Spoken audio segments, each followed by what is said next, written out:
I'm Frank Skinner. I'm the Consortium Director for the Cyber Pathways Across Maryland grant.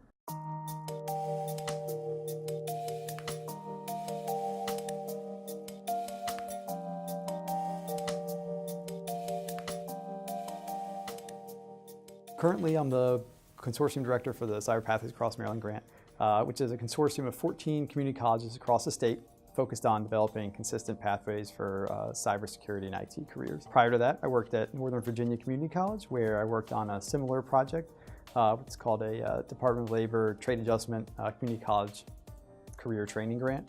And pretty much I spent my whole career in workforce development at the state and federal levels. A couple years ago, Department of Labor came out with what's called TACT grants. Basically, they're a way to recognize the fact that a lot of career training takes place at community colleges. So what they've done is they've released 4 separate rounds of funding, about $2 billion overall, to support these development of career pathways. We're fortunate enough to be a round 4 recipient, where we received $15 million to develop cyber pathways across these 14 community colleges in the state of Maryland. To date, we have cyber labs at all 14 schools. And why that's significant is that these labs are sort of the sandboxes where students can play in.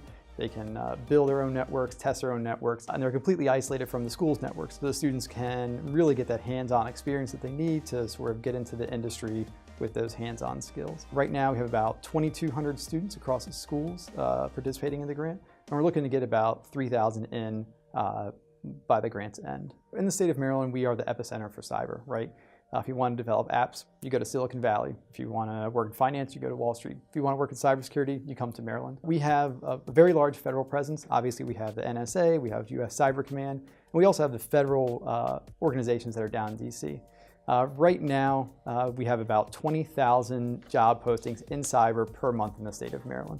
But unfortunately, only about 3,000 of those jobs get filled. And so our job is to really broaden that pipeline and really get more students into the cyber and IT fields to take those jobs. Because those jobs obviously are sort of related to national security. We need folks to defend the infrastructure. We need folks to defend our federal agencies. But also too in the private sector, as more data is being collected and analyzed, people want access to that data that shouldn't have it. So we need our students to also be taking these jobs in the private sector as well. So whether it's healthcare, retail, finance, cyber affects all industries. One of the things that we did very early on in the grant was we brought together about 60 companies across the consortium. These were companies that sort of represented small, medium, large-sized companies throughout the state of Maryland, national, international companies as well, such as Lockheed, Boeing, CACI, SAIC, the big federal prime contractors, as well as some of the smaller local companies. So right now we have a lot of Montgomery County-based companies, Columbia-based companies in Howard County. And what we did was we brought them together to really have a listening session so they can sort of see what we are doing at the community college level with our curriculum and the courses we teach, and so that we can get their feedback as to what skills and other proficiencies we need to train our students in so that they can get the jobs at those companies. It was a great session. We learned a lot. And apart from the technical skills that they really want students to have, there's a lot of professional skills that students need to develop, such as oral and written communication, how to work in teams, how to have a broader sense of business so that when the students are actually on site with their clients, they can look for business opportunities to bring back to their parent corporations. And it was a great session. We've held a couple of these to really sort of keep our fingers on the pulse of industry trends so that we can be responsive as a community college to develop those courses and programs to really have our students be on the cutting edge of the training. We had a student that was actually a 4-year student at a local university. He came to our school to actually do the non-credit certification. And at community colleges, there's sort of 2 sides to the house. There's the 4-credit academic side, where students pursue 2-year degrees with the goal of pretty much going to 4-year schools afterwards. We also have a non-credit workforce development side.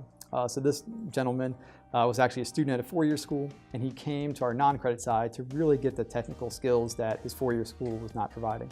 As a result, he was employed at Lockheed Martin as an intern and is now, I believe, pursuing a full-time employment opportunity with them after he graduated with his 4-year degree from his local university. So we actually have an employer that developed for us what's called a virtual internship platform. Essentially, it's a platform where students can build profiles to sort of highlight the skills that they've learned on their academic as well as workforce side. Companies can actually recruit from that.